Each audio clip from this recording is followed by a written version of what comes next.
So hi, I'm Ashley with the REI Outdoor School, and today I'm going to give you a few tips on how to teach your kids how to ride a bike comfortably and make it a fun experience for you and for your kids.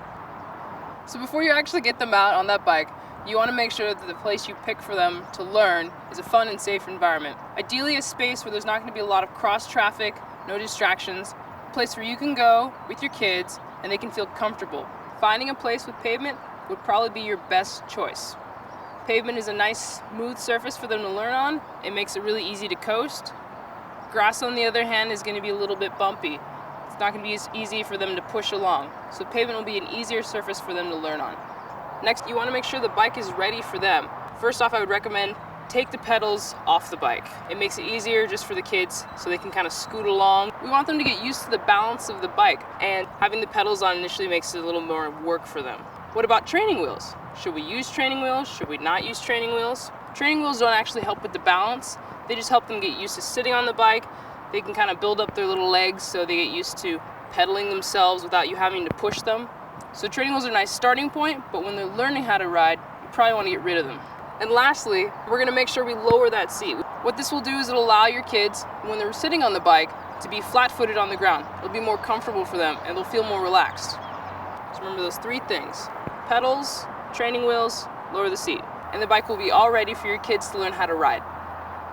Okay, so we found a safe environment. We took the pedals off. Want to get them just scooting along so they can just kind of feel what it's like to be on the bike.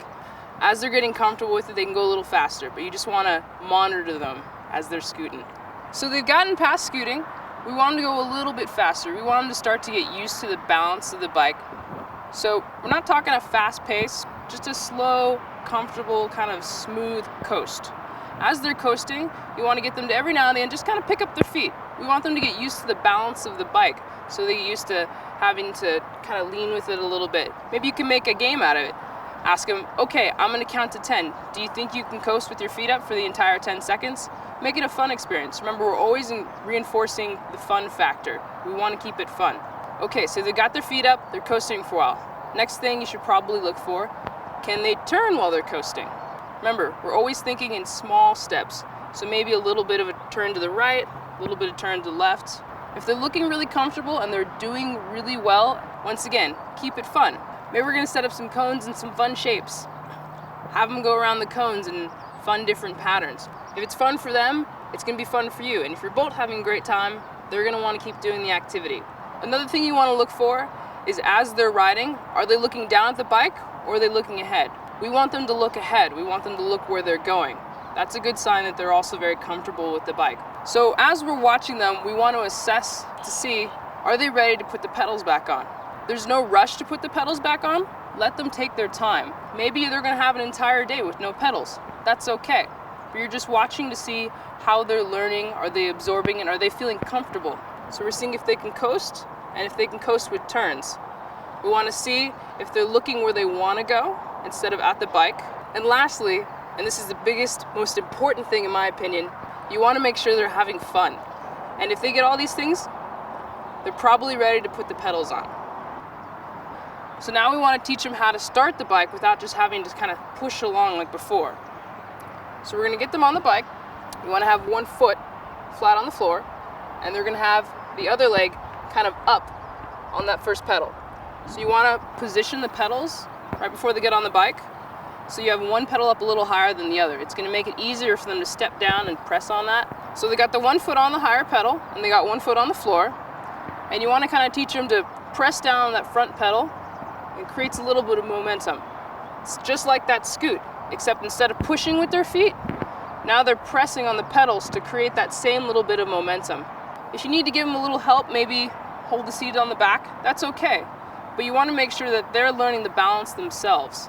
It's okay to steady them every now and again, but remember, we want them to learn how the balance is, to feel comfortable on the bike. So we don't want to give them too much assistance. As they're going and they're pedaling, now they're going a little farther. Are they making turns with their pedaling now? Working all those skills together so they're comfortable with the pedaling, they're comfortable with the balance, they're going for longer before they stop each time, and they're looking where they're going. So it's just like before when we didn't have pedals, working on the same things, except now we're integrating that pedaling motion with it. And lastly, You want to work on the braking, have them try faster stops. Maybe you can make a game out of it. So maybe say, okay, I want you to ride 10 feet, and when I say stop, stop. Then have them go like 20 feet, and then go stop. So we had them doing the turns. They're doing great on the turns. We had them making shorter stops, really showing that they can control that bike. If they look like they've mastered all this, they're probably ready to go out on a family ride. Take them to their favorite little ice cream shop. Take them to the park. They've earned it. They've done a great job. So take them out, let them know they've done a great job, and celebrate that new skill set that they've learned.